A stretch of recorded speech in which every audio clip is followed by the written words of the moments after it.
नमस्कार दोस्तों, एक बार पुनः स्वागत है आपके अपने YouTube channel Gangotri GS academy में। पिछले क्लास में हम लोग पॉलिटी से संबंधित कुछ महत्वपूर्ण प्रश्न हल कर रहे थे, तो उसी सेशन को आज हम लोग आगे बढ़ाते हैं। पिछले क्लास में हम लोग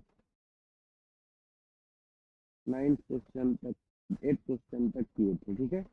जो है 9th क्वेश्चन से हम लोग स्टार्ट करने वाले हैं। इसका पहला सवाल है, इन इंडिया द पंचायत समिति formed at the block level is the only. Bharat में ब्लॉक स्तर पर बनी पंचायत समिति केवल है, के पास विकल्प है, एक सलाहकार निकाय, एक सलाहकार समिति, समन्वय और पर्यवेक्षी प्राधिकारी और प्रशासनिक प्राधिकारी। तो आप लोग को बताना है कि भारत में ब्लॉक स्तर पर बनी पंचायत समिति क्या है। इसका सही आंसर है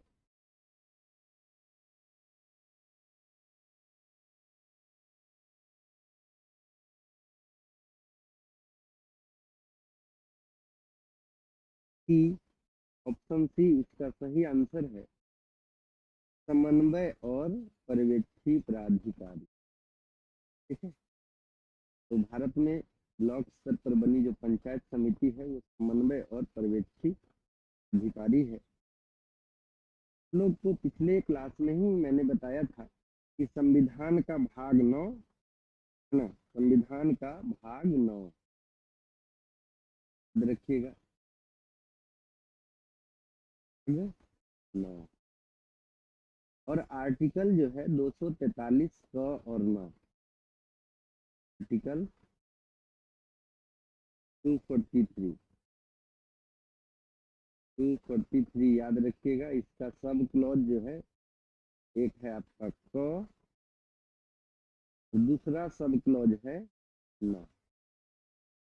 आर्टिकल 43 का सब क्लॉज क और 9 पंचायत के बारे में वर्णन करता है, ठीक है। तो ये भी सवाल पूछा जा सकता है कि किस आर्टिकल में पंचायत का वर्णन किया गया है। तो आर्टिकल 243 क और 9 किस भाग में वर्णन किया गया है पंचायत का, तो भाग 9 में।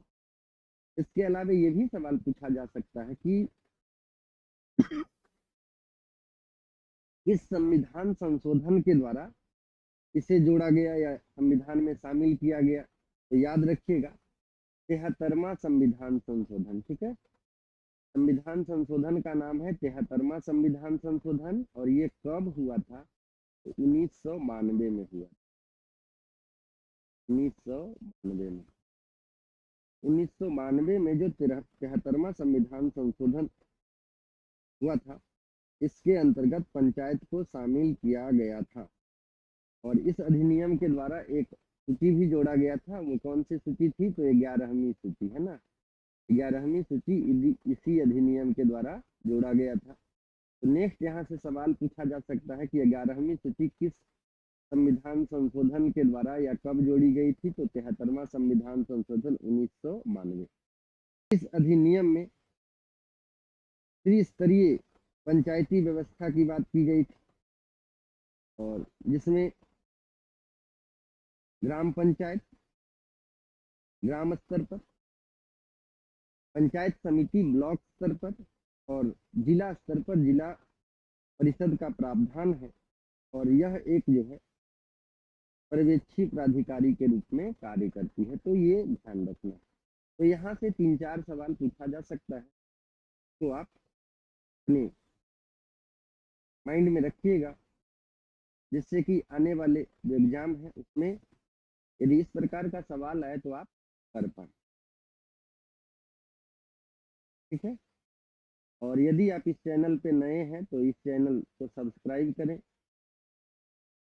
ताकि आपको जो भी नया सेशन यहाँ पे हो नोटिफिकेशन आपको मिले और उससे आप लाभान्वित हो। चलिए अगले सवाल की ओर चलते हैं। अगला सवाल है, according to the ruling of supreme court hosting the national flag on private building is a fundamental right of every citizen. उच्चतम न्यायालय की व्यवस्था अनुसार निजी भवनों के ऊपर राष्ट्रीय झंडे को फहराना हर नागरिक का मौलिक अधिकार है। किस अनुच्छेद के अंतर्गत मौलिक अधिकार है? आपके पास विकल्प है। आर्टिकल 14 संविधान का अनुच्छेद 14, आर्टिकल 19 का ए संविधान का अनुच्छेद ए, आर्टिकल 21 संविधान का अनुच्छेद 21, आर्टिकल 25 संविधान का अनुच्छेद 25। तो सही आंसर है आर्टिकल 19 का ए। ठीक है, तो संविधान का अनुच्छेद 19 ए जो है इसके अंतर्गत निजी भवनों पर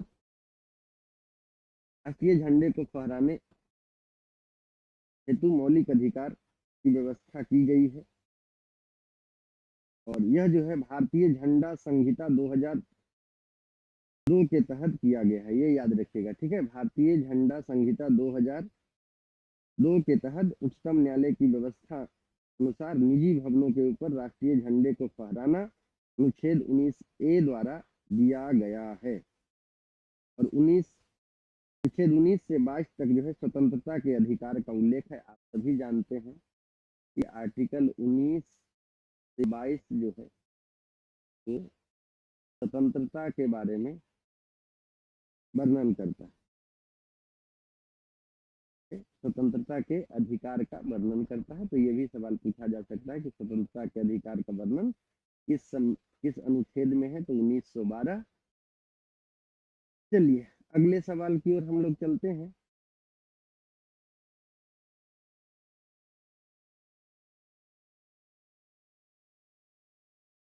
अगला सवाल है, what kind of majority is required for constitutional amendment to create a new state? चलिए आपसे पूछा जा रहा है कि एक नया राज्य बनाने में संवैधानिक संशोधन के लिए कैसा बहुमत चाहिए? आपके पास विकल्प है। ऑर्डिनरी साधारण, 2/3 2/3, 3/4 3/4, ratification of 2/3 and half the states 2/3 एवं आधे राज्यों का अनुसमर्थन। तो बताइए इसका सही विकल्प क्या है? सही आंसर है, सही विकल्प है साधारण बहुमत।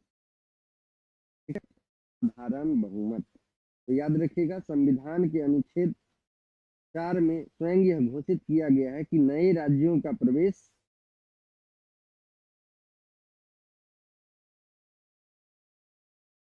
या गठन अनुच्छेद 2 के अंतर्गत, नए राज्यों के निर्माण, सीमाओं, क्षेत्रों और राज्यों के नामों में परिवर्तन अनुच्छेद 3 के अंतर्गत को संविधान के अनुच्छेद 368 के तहत संशोधन नहीं माना जाएगा। अर्थात इस तरह का कानून एक सामान्य बहुमत और साधारण विधायी प्रक्रिया के जरिए पारित किया जा सकता है।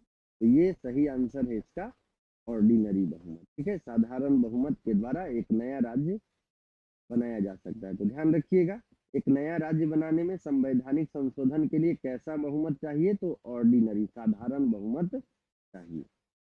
चलिए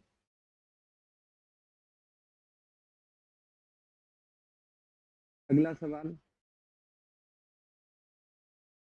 अगला सवाल है, under which amendment was the word socialist added to the preamble of the Indian constitution? भारतीय संविधान की प्रस्तावना में समाजवादी शब्द किस संशोधन के तहत जोड़ा गया? आपके पास विकल्प है। 42वां संशोधन, 44वां संशोधन, 46वां संशोधन और 74वां संशोधन। 42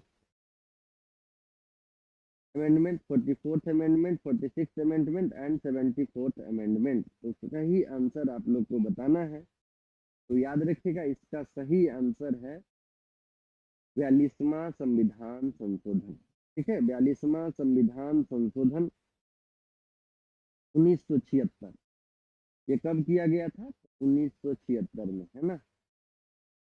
42वां संविधान संशोधन 1976 में किया गया था और इसमें प्रियम्बल में संशोधन किया गया था और इसके तहत जो है 3 शब्द जोड़ा गया था। याद रखिएगा, तो इसके लिए 3 शब्द जोड़ा गया था, ठीक है, 3 शब्द। तो ये भी सवाल पूछा जा सकता है कि कितना शब्द प्रियम्बल में जोड़ा गया था 42वां संविधान संशोधन के द्वारा, या 42वां संविधान संशोधन कब किया गया था? तो 1976, ये याद रखिएगा। इसके अंतर्गत क्या क्या जोड़ा गया था? तो समाजवादी, समाजवादी, है ना, इसके लिए क्या जोड़ा गया था? तो याद रखिएगा, समाजवादी।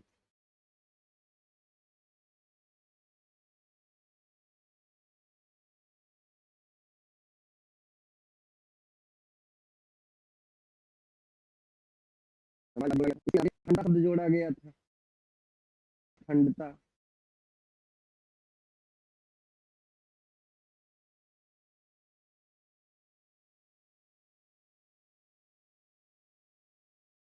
अखंडता। इसके बाद धर्मनिरपेक्ष भी जोड़ा गया था, ठीक है, धर्मनिरपेक्ष।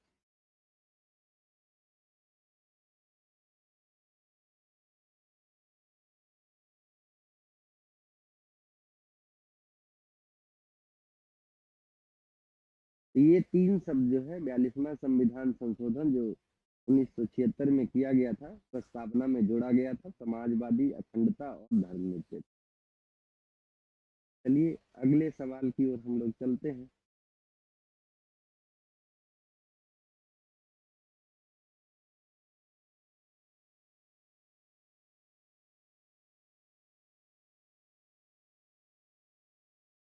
चलिए बच्चों, अभी जो है एग्जाम का जो पैटर्न है वो बदल चुका है।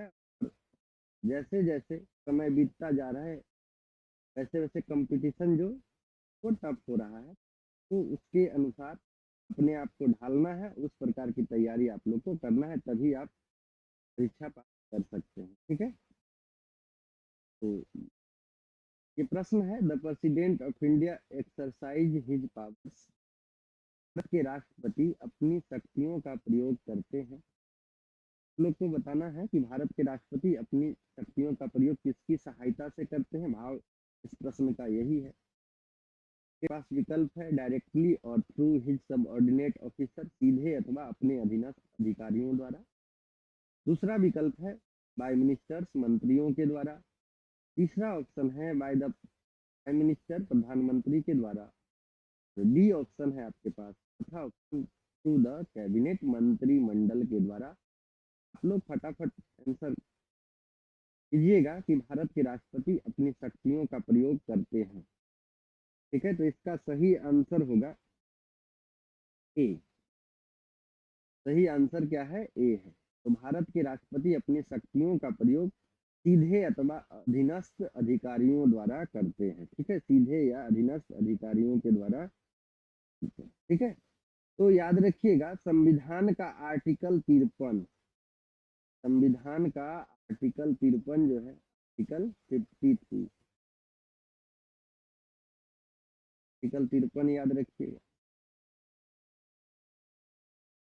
ये बतलाता है कि संघ की जो कार्यपालिका है वो राष्ट्रपति में निहित है, ठीक है। ये बताता है कि संघ की कार्यपालिका जो है शक्ति या कार्यपालिका शक्ति जो है राष्ट्रपति में निहित होती है, और यह इसका प्रयोग जो है अपने कार्यपालक शक्तियों का प्रयोग सीधे अथवा अपने अधीनस्थ अधिकारियों के द्वारा करता है। तो ये भी सवाल पूछा जा सकता है कि भारत के राष्ट्रपति अपनी शक्तियों का प्रयोग सीधे अथवा अपने अधीनस्थ अधिकारियों द्वारा करते हैं, इसका वर्णन किस आर्टिकल में है? तो आर्टिकल 53 याद रखिए। चलिए अगले सवाल की ओर हम लोग चलते हैं।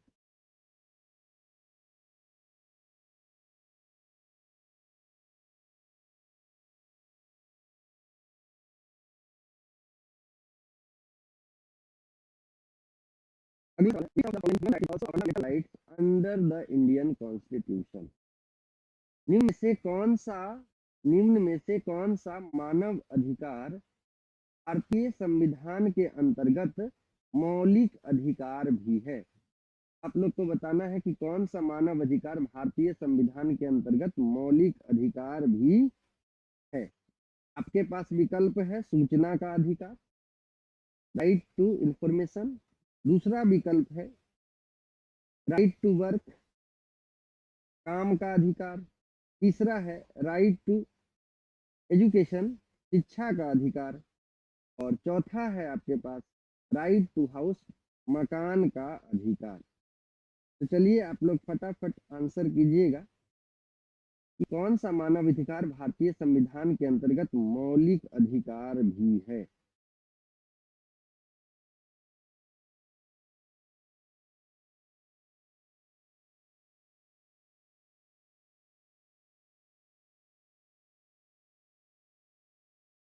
चलिए फटाफट आंसर कीजिएगा कि इसका आंसर क्या होगा।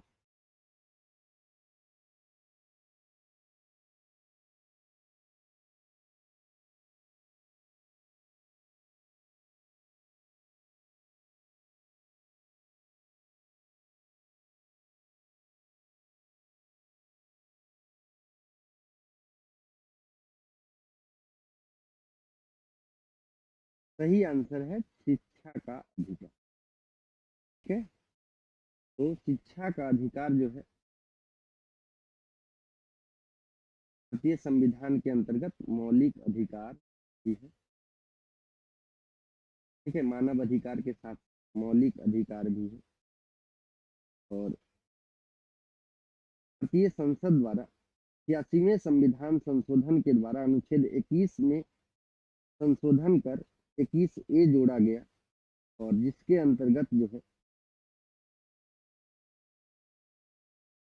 शिक्षा का अधिकार जो है भारतीय संविधान के अंतर्गत एक मौलिक अधिकार भी है। तो याद रखिएगा, इसको जोड़ा कब गया, किस संविधान संशोधन के द्वारा, तो 86वां जो संविधान संशोधन है वो याद रखिएगा, इसके अंतर्गत जोड़ा गया था। अनुच्छेद 21 को संशोधित किया गया है ना, 21 को संशोधित करके 21A किया गया। 21 के अंतर्गत संशोधन करके 21A किया गया, और इसके अंतर्गत शिक्षा का अधिकार एक मौलिक अधिकार है, याद रखिएगा। और भारत के जो प्रत्येक बच्चे हैं, भारत का जो प्रत्येक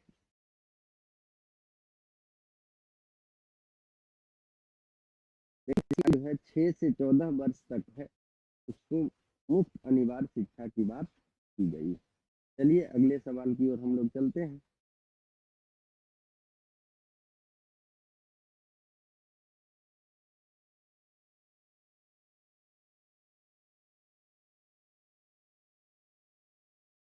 चलिए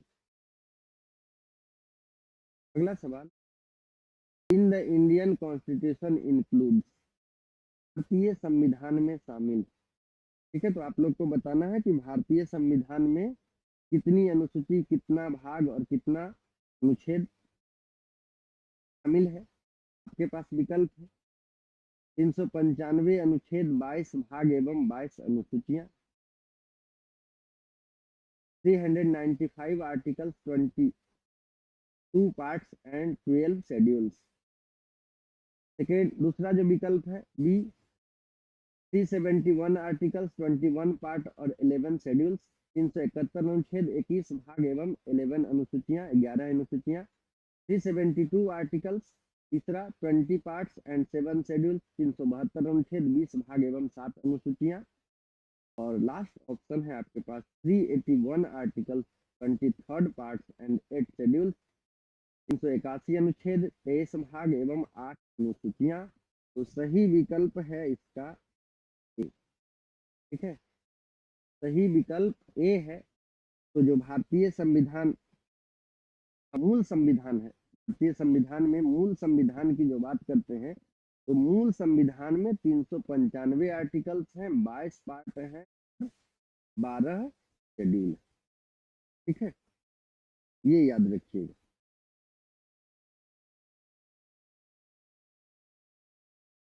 ठीक है, अभी जो सॉरी वर्तमान वर्तमान जो संविधान है उसमें 395 आर्टिकल्स, 22 पार्ट और 12 अनुसूचियां हैं। ठीक है, 395 अनुच्छेद, 22 भाग और 12 अनुसूचियां। लेकिन मूल संविधान की हम लोग बात करते हैं ना, कभी कभी आपसे सवाल पूछा जा सकता है कि मूल संविधान, तो मूल संविधान में याद रखिएगा कि 395 अनुच्छेद था। आर्टिकल कितना था? आर्टिकल जो है 395। ठीक है, फिर भाग की जहां तक बात करें या पार्ट की जहां तक बात करें, ये जो पार्ट है, पार्ट 22। ठीक है, पार्ट कितना था? 22 था, भाग 22 था। लेकिन शेड्यूल की जहां तक बात करें,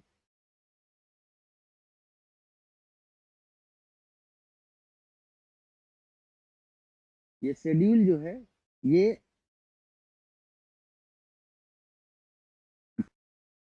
शेड्यूल कितना था? 8। बाद में संशोधन करके शेड्यूल को बढ़ाया गया है। ठीक है, तो आपसे सवाल पूछा जा सकता है भारतीय संविधान, भारतीय संविधान का मूल जो संविधान है उसमें कितना आर्टिकल्स था, कितना भाग था, कितना शेड्यूल था? आर्टिकल 395, 22 भाग और 8 अनुसूची था। लेकिन वर्तमान समय में 395 आर्टिकल, 22 भाग और 12 अनुसूचियां हैं। ठीक है, ये वर्तमान में संशोधन के माध्यम से अनुसूचियों की संख्या बढ़ी है, अलग अलग। अभी यदि देखिएगा तो 395 तो यूं बोला जाता है, लेकिन अलग अलग जो अमेंडमेंट हुआ है उसके तहत 425 से ऊपर हो गया है। आर्टिकल जो है 425 से ऊपर हो गया है, लेकिन अभी भी हम लोग इसी की बात करते हैं, 395 की ही बात करते हैं। तो मूल संविधान में पूछा जा सकता है, वर्तमान संविधान में पूछा जा सकता है। तो मूल संविधान में शेड्यूल की संख्या कम थी, बाद में जो वर्तमान संविधान है उसमें अलग अलग संशोधन करने से आर्टिकल की संख्या भी बढ़ी, अनुसूचियों को भी बढ़ाया गया है। चलिए आगे हम लोग बढ़े अगले सवाल की ओर।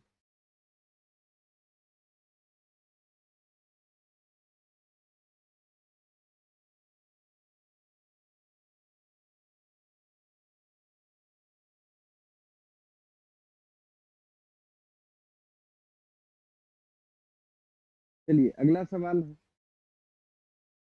राज्यसभा कंसिस्ट, राज्यसभा में होते हैं। ठीक है, राज्यसभा में कितने सदस्य होते हैं ये बताना है, कितना मनोनयन किया जाता है ये आप लोग को बताना है। आपके पास विकल्प है। राज्यसभा में होते हैं 280 सदस्य, 280 मेंबर, जिनमें से 20 सदस्य भारत के राष्ट्रपति द्वारा मनोनीत किए जाते हैं, पहला। दूसरा है 275 मेंबर, 275 सदस्य, जिसमें 18 सदस्य जो है भारत के राष्ट्रपति द्वारा मनोनीत किए जाते हैं। तीसरा विकल्प है 250 सदस्य, जिसमें 12 सदस्य भारत के राष्ट्रपति द्वारा मनोनीत किए जाते हैं। और डी है आपका 252 सदस्य, जिसमें 12 सदस्य भारत के राष्ट्रपति के द्वारा मनोनीत किए जाते हैं। तो इसका सही आंसर क्या है ये बताइएगा। सही आंसर है सी। सही आंसर है सी। राज्यसभा में 250 मेंबर होते हैं, है ना, 250 मेंबर होते हैं, और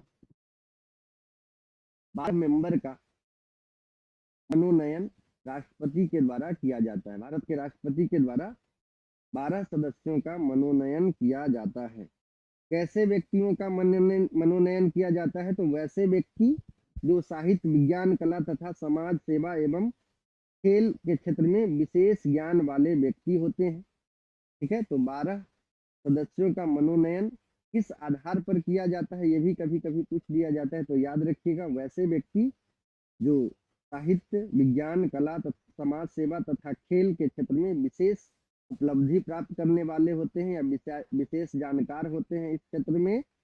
उदाहरण के तौर पे सचिन तेंदुलकर का नाम आप लोग याद रखिएगा, सचिन तेंदुलकर को मनोनयन किया गया है। ठीक है, तो ये है आप 250 मेंबर है राज्यसभा में और 12 मेंबर का मनोनयन राष्ट्रपति के द्वारा किया जाता है। बहुत ही बढ़िया प्रश्न था ये। मजा आएगा यदि ऐसा प्रश्न आ जाए और आप लोग पढ़े रहें तो आप निश्चित रूप से सफल होंगे।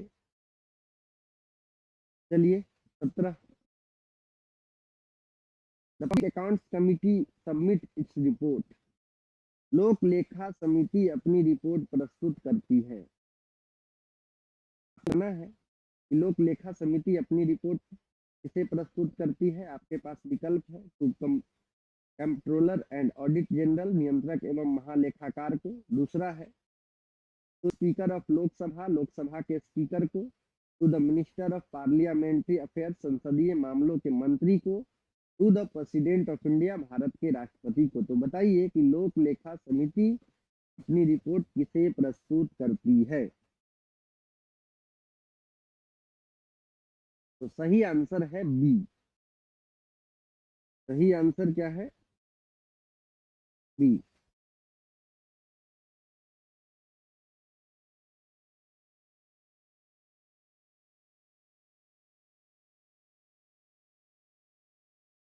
याद रखिएगा, लोक लेखा समिति अपनी रिपोर्ट लोकसभा के स्पीकर को प्रस्तुत करती है। याद रखिएगा, लोक लेखा समिति के बारे में पूछा गया है।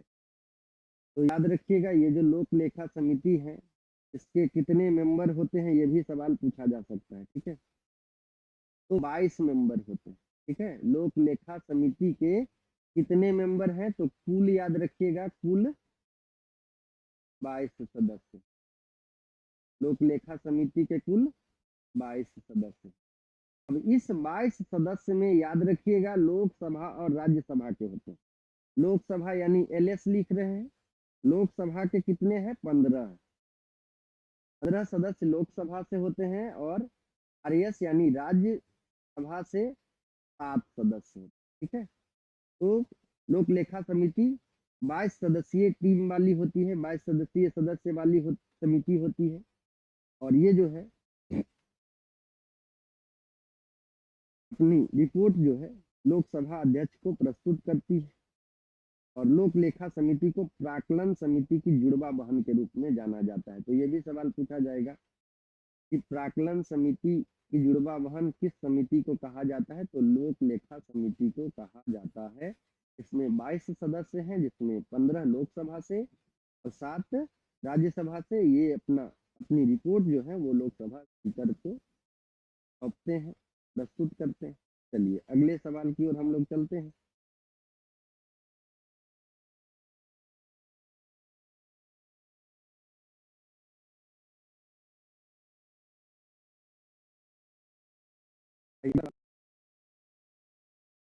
Of the following statement is not correct. निम्नलिखित में से कौन सा एक सही नहीं है? निम्नलिखित कथनों में से कौन सा एक सही नहीं है? तो 4 कथन यहाँ पे है, आपको बताना है कौन सा सही नहीं है। पहला है Rajya Sabha is powerless in matter of wealth. धन संपत्ति के मामले में राज्यसभा शक्तिहीन है। दूसरा, मनी विल ओरिजिनेट्स इन राज्यसभा। धन विधेयक की शुरुआत राज्यसभा में होती है। तीसरा है after being pass by Lok Sabha to the Rajya Sabha, bills have to be pass within 14 days. Lok Sabha द्वारा पारित किए जाने के बाद राज्यसभा को 14 दिनों के भीतर विधेयक को पारित करना होता है। और डी ऑप्शन है, चौथा ऑप्शन है आपके पास, Rajya Sabha can pass money bill और return it to Lok Sabha with certain recommendation. Rajya Sabha किसी धन विधेयक को पारित कर सकती है अथवा कतिपय सिफारिशों के साथ उसे लोकसभा को लौटा सकती है। तो आप लोग को